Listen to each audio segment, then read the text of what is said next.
गेहूं की फसल जब 40 से 50 दिन की अवस्था में आ जाती है, इस अवस्था में इस दो चीज़ का इस्तेमाल करेंगे, गेहूं में डबल फ़ायदा होगा।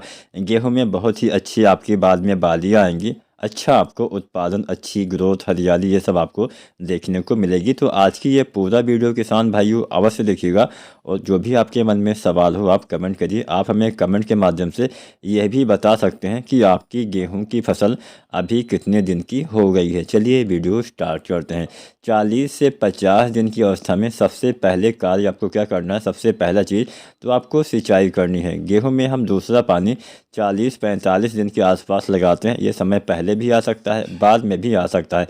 मिट्टी के हिसाब से आपको पानी का चयन करना है। हल्की मिट्टी में पानी जल्दी लगाना होता है। भारी मिट्टी में जहाँ पे नमी बहुत लंबे समय तक रहती है, अगर आपके खेत में नमी है तो आप सिंचाई का समय आगे भी कर सकते हैं। ये तो बात हो गई सिंचाई की कि हाँ 40 से 45 दिन पे औसतन हमें गेहूं में दूसरा पानी लगा ही देना चाहिए। अब जब आप दूसरा पानी लगाते हैं, अब इस समय पौधे की बढ़वार वाली अवस्था होती है, कल्ले निकलने वाली अवस्था पहले पानी के बाद से स्टार्ट होती है। और अभी भी कुछ कल्ले, मतलब कुछ 2-4 कल्ले अभी भी निकल सकते हैं। जो छोटे वाले कल्ले होते हैं उसका विकास इस समय हो रहा होता है। तो क्या करिए, इस समय जो आप चीज़ इस्तेमाल करेंगे उससे आपके जो छोटे वाले कल्ले, मतलब ऐसा नहीं कि हाँ सभी कल्ले एक समान निकलते हैं, कुछ पहले निकलते हैं तो बड़े हो जाते हैं, जो देर से बाद में निकलते हैं वो छोटे रहते हैं। अब आप अभी क्या करिए, अगर आप कुछ खादों का इस्तेमाल करेंगे तो वो छोटे वाले पौधे भी अच्छे से बड़े हो जाएंगे, जिससे आपके गेहूं में बालियां एक समान निकलेंगी।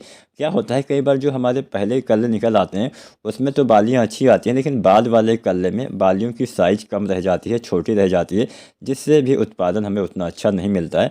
तो सभी, अगर आप चाहते हैं कल्लों में आपके अच्छे एक समान बालियां आ सके, तो भी आप इस खाद का इस्तेमाल करेंगे तो अच्छा लाभ मिलेगा। इसका इस्तेमाल दूसरे सिंचाई के बाद करना है। क्या डालना है, अगर आपने अभी तक पोटास ना डाला हो तो सबसे पहले तो आपको पोटास की पूर्ति कर देनी चाहिए। 20-25 किलो या 30 किलो, मतलब वैसे तो 25 से 30 किलो औसतन हमें डालना होता है, लेकिन इस अवस्था में आप 25 किलो पोटास डालेंगे तो भी अच्छा रहेगा। तो पहली चीज़ तो आपको पोटास ना डाला हो तो एमओपी पोटास 60% वाला तुरंत ही आपको प्रति एकड़ के हिसाब से 25 किलो के आसपास प्रति एकड़ तक इस्तेमाल कर देना है। इससे आपकी बालियाँ बाद में अच्छी आएंगी और दाने का भराव भी सही से होगा। ये तो बात होगी अगर आपने पोटास न डाला हो तो डालिए। इसके साथ हम दूसरे पानी पे भी यूरिया डालते हैं। अब यूरिया हम डालते हैं ताकि हमारे पौधे का सही से विकास हो सके। दूसरे पानी के बाद तो हम यूरिया डालते नहीं हैं। तो इस समय यूरिया भी आपको 40 से 45 किलो प्रति एकड़ के हिसाब से इस्तेमाल करना होता है। अब इसी यूरिया खाद के साथ आपको मिलाना है ह्यूमिक एसिड। ह्यूमिक एसिड काम क्या करेगा ये भी आप जान लीजिए। वैसे तो ह्यूमिक एसिड का सबसे बड़ा काम होता है जड़ों के विकास में सहायता करना, जिससे पौधे अच्छे से ज़्यादा भोजन बना पाते हैं। लेकिन इसका एक काम और होता है, आपके मिट्टी में जो अघुलनशील तत्व होते हैं उसको दोबारा से आपके पौधे के लिए उपलब्ध करवाना।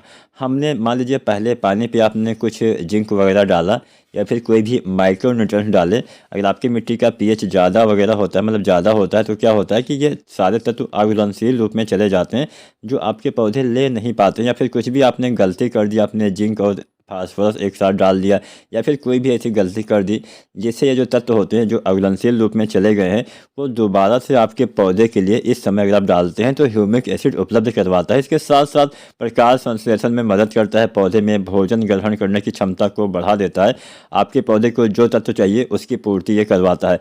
तो इस समय अगर आप डालते हैं तो जो आपके छोटे वाले कल्ले हैं जिसका विकास अभी अच्छे से नहीं हुआ है, उसका विकास भी काफ़ी अच्छे से होता है, जिससे बाद में उसमें भी बालियाँ अच्छे से आ पाती हैं। तो जो ह्यूमिक एसिड आता है 98% वाला, उसका इस्तेमाल आप यूरिया खाद के साथ मिला के करिएगा, अच्छा लाभ मिलेगा। आप चाहें तो पोटास भी डाल सकते हैं, साथ में यूरिया, साथ में ह्यूमिक एसिड भी मिला के प्रयोग कर सकते हैं। पोटास ना डाला हो तभी डालना है, अन्यथा पोटास नहीं डालना है। यूरिया और ह्यूमिक एसिड ये दो चीज़ें आपको पहले दूसरे सिंचाई के बाद इस्तेमाल करना है। इसके बाद क्या करते हैं, समय समय पे आपको सिंचाई करते रहना है। सिंचाई भी गेहूं के लिए उतना ही ज़रूरी है जितना कि खादें।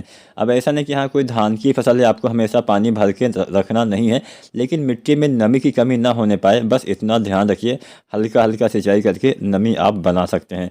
तो आज की वीडियो अगर आपको पसंद आई हो तो लाइक शेयर करें, जो भी सवाल सुझाव हो कमेंट करें, और चैनल को सब्सक्राइब नहीं किया है तो इंडियन एग्री हेल्प चैनल को सब्सक्राइब करें। धन्यवाद।